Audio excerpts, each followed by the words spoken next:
Nah sekarang kita bagaimana nih kalau kita mau benar-benar bergerak bottom of piramidnya, solusinya apa gitu ya. Nah saya ini kan senangnya nyindir, nyemoni, terus ngingetin, terus ya kadang-kadang ngamplengi, kadang-kadang ya nyangoni juga gitu ya. Hanya untuk membuat kita ini ada lawan tanding lah gitu, ada sekondan lah gitu ya. Kita nggak ingin ngenyek Sri Mulyani yang mega bintang tersebut banyak gelarnya, dan kita nggak ingin ngenyek Opung gitu ya yang maha pintar dan pintar melihat peluang.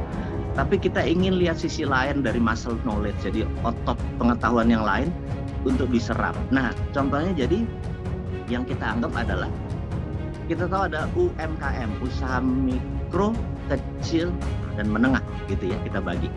Terus di luar itu ada pengusaha besar. Pengusaha besar omset dan kapitalisasinya di atas 100 miliar. Itu kita tahu.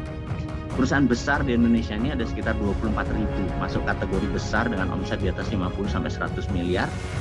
Dan yang 600 itu listing di publik. Jadi kecil sekali yang listing di publik dibandingin misalnya perusahaan di Singapura yang hampir 20.000, Singapura perusahaan listing di publik, kemudian dibandingkan di New York Stock Exchange, Shanghai Stock Exchange rendah sekali kita punya. Nah di luar itu yang 50 juta adalah mikro, kecil, dan menengah, dan kita bagi lagi. Mikro adalah U Corporation, dia dengan dirinya single, kemudian perusahaan kecil itu punya 1 atau 2 asisten yang membantu, belum tentu pegawai. Mereka ini dari 50 juta mungkin ini yang 47 juta gitu ya.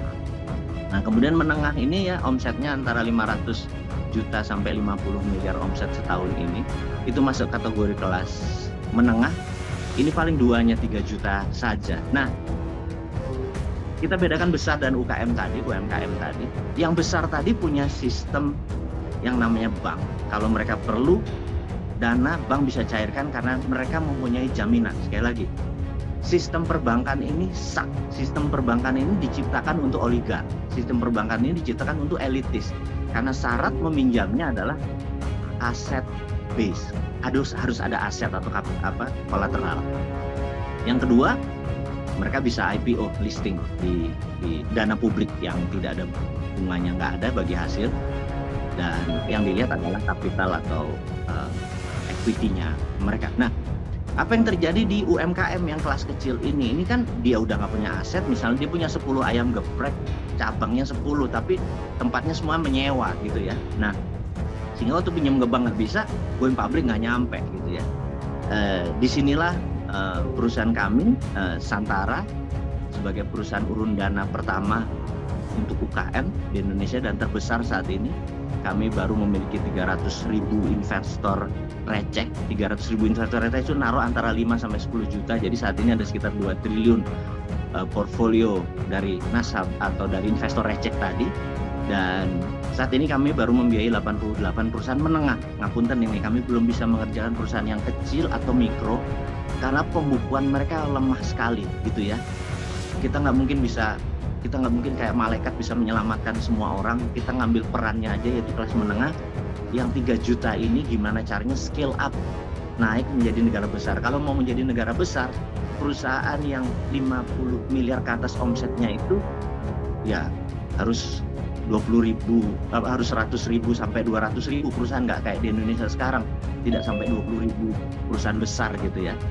Jadi yang ini kita naikkan. Nah dengan Santara ini kita berharap teman-teman di ITB AD, kalau Anda memerlukan funding atau dana dan perusahaan Anda sudah jalan kira-kira setahun omsetnya, memerlukan dana tidak lebih 10 miliar, portfolio ini mungkin kita bisa kerjasama. Dan di sini yang kita lakukan adalah kita punya ekonomi itu bukan kapitalisme, liberalisme, tapi tadi ekonomi Pancasila, gotong royong, urun dana, sirkah, bagi hasil dengan kekuatan bottom of piramid, kekuatannya dari bawah untuk bawah gitu.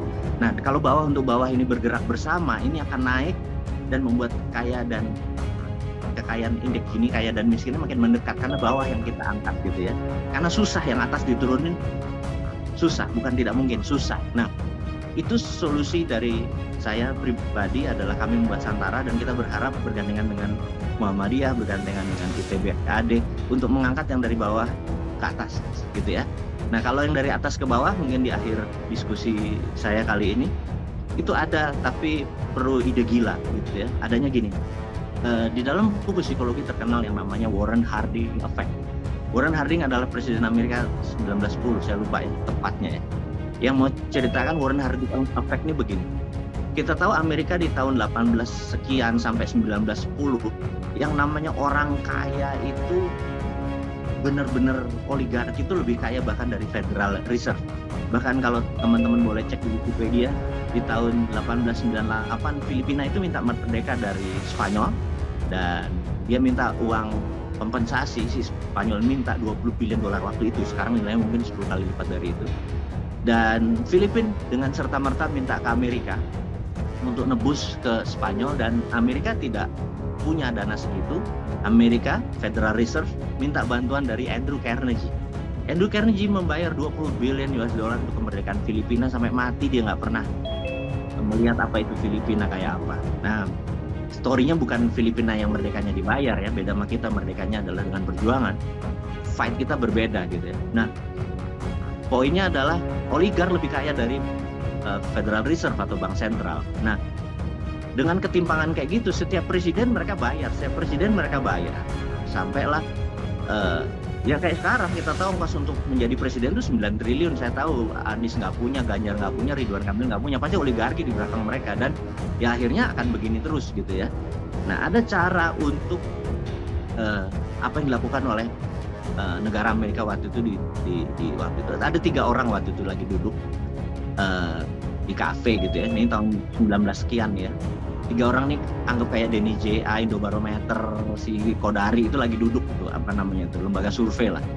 Mereka lagi duduk-duduk nih ngelihatnya ada nggak bener negara Amerika nih kayak gini-gini menang oligarki lagi. Terus mereka ngelihat ada senator namanya Warren Harding. Senator ini loser, dia biasa aja.